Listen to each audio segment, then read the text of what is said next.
என்னக்கா பேண்ட் சட்டையில மங்களகரமா இருப்ப, பாவாடை தாவணியில அசிங்கமா இருக்க.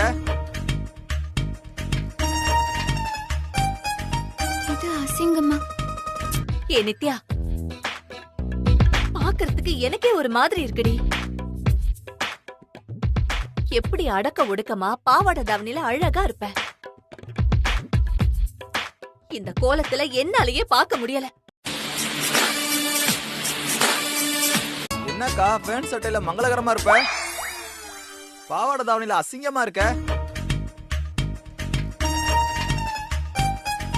இது அசிங்கமா? ஏ நித்யா, பாக்குறதுக்கு எனக்கே ஒரு மாதிரி இருக்குடி. எப்படி அடக்க ஒடுக்கமா பாவாடை தாவணியில அழகா இருப்ப. இந்த கோலத்துல என்னாலேயே பார்க்க முடியல.